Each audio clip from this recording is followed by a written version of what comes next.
Bismillah, alhamdulillah, wassalatu wassalamu ala rasulillah Sayyidina Maulana Muhammad Abdullah wa ala alihi wa sahbihi wa la hawla wa la quwwata illa billah.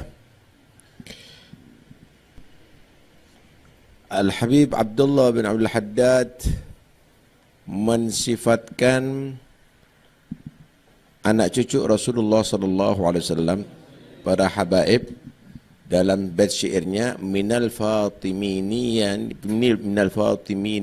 al-du'atu ilal huda qad intahaju fi nahji khairi imami. Muncul daripada turunan Sayyidah Fatimah para da'i-da'i, para pemberi petunjuk-petunjuk, dan mereka telah menjalani jalan yang ditempuh oleh sebaik-baik imam, yaitu Nabi Muhammad SAW. Kalau kita lihat, begitulah para asrafun as-salihun. Pertanyaannya, kita sekarang punya apa? Kita nggak punya apa-apa, saudara. Yang ada mengaku daripada anak cucu Nabi, tapi kita tidak mempunyai apa yang dimiliki oleh orang tua kita. Abui kada, jadi kada. Permasalahannya, kenapa ente nggak mengikuti jejak orang tua ente? Kenapa nggak mengikuti jejak daripada datuknya kamu?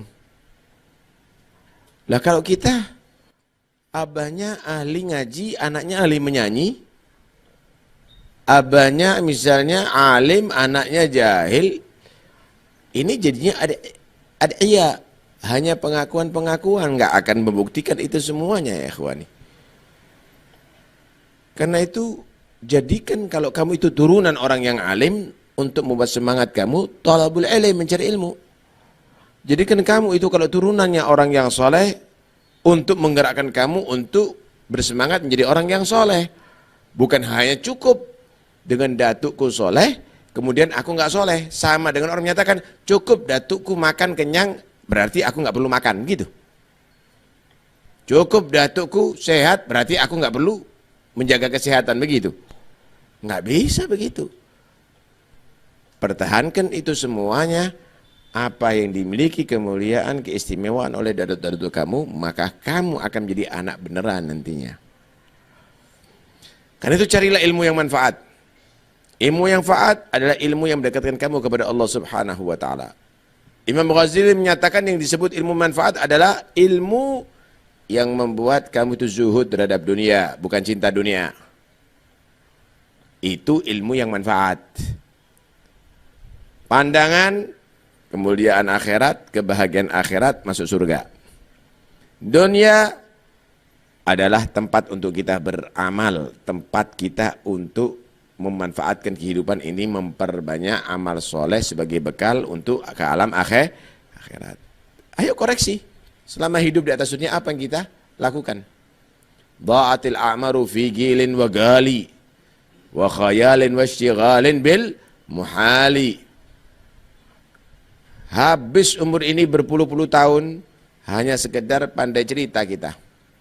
Gola gila, gola gila, gola gila. Gila beneran akhirnya kita. Kemudian kita cukup berkhayal. Insyaallah, kalau kita hadir maulid, insya Allah berkat syafaat Nabi kita masuk surga, tapi nggak sholat, tapi tetap makan haram. Kita berhayal dengan itu semuanya. Kemudian istighal bil muhal, sibuk dengan satu hal yang mustahil. Apa? Sebentar lagi kalau saya ini sukses, anak akan bahagia, anak akan senang, tambah ruwet hidupnya. Karena dia tidak memulai untuk kembali kepada Allah Subhanahu wa Ta'ala. Akhirnya lah dia mendapatkan syaraf di dunia wala syarafil akhirah. Naam. Kalau sudah demikian, tidak ada bentuk talabul ilm, tidak bisa menjaga waktu. Akhirnya hidup bagaikan binatang yang asal keluyuran, makan sana, makan sini, kenyang, tidur, kemudian birahi, kejar-kejar betinanya, kemudian setelah itu terus demikian, kehidupan seperti binatang. Mudah-mudahan insya Allah kehidupan kita normal kembali. Kadang-kadang harus new normal beneran ini. Adanya corona new normal beneran ini. Akhirnya kita bisa duduk sama keluarga, kita baca lagi itu Al-Quran. Akhirnya kita bisa menghadiri majelis. Tambah rame nih majelis ini. Gara-gara corona ini ya. Nah, ini mudah-mudahan insya Allah jadi new normal lagi untuk kita semuanya. Amin. Allahumma amin. Mudah-mudahan insya Allah kita dijaga oleh Allah daripada sesat, daripada kita semuanya tidak menghargai ajaran Nabi Muhammad atau tidak mengikuti jejak keluarga Nabi Muhammad sallallahu alaihi wasallam. Tuntutannya kita saudara, ayo surahnya kita, bentuk dohirnya kita benarkan. Sholat yang benar, baca Quran yang betul. Dengan berharap kepada Allah, mudah-mudahan kalau ada bentuk dohir tadi itu yang sudah kita lakukan dengan betul, Allah akan memberikan ruh sholat pada hati kita sehingga kita khusyuk. Baca Quran juga demikian, baca yang benar, yang adab. Dengan harapan juga berharap kepada Allah, mudah-mudahan bacaan kita yang dohir tadi itu Allah akan berikan ruh bacaan, yaitu tadabbur, merenungi makna bacaan kita. Majlis kita yang dohir, yang beradab, yang duduk yang benar, kemudian yang khusyuk, kemudian jangan dibuat-buat ada di majlis ini dengan omong-omongan, dengan tidur-tiduran atau yang lainnya misalnya. Dengan berharap Allah akan menumbuhkan ruh dalam majlisnya kita ini sehingga betul-betul akan menggugah hati kita, mendengarkan nasihat dan seterusnya dan seterusnya. Kita bentuk dohir ini dengan sebaik mungkin dengan harapan batin juga akan Allah Subhanahu wa taala anugerahkan kepada kita. Permasalahannya apa sih yang membuat kita ini semakin mundur?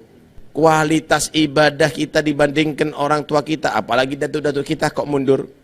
Kualitas ilmu kita, kualitas semuanya, apa yang membuat kita mundur ini? Kalau kita mau teliti, kata Habib ini, anak kira makanannya yang haram, enggak beres. Makanannya yang tidak beres. Sehingga, Masya Allah, kedoliman dalam usaha kita terjadi.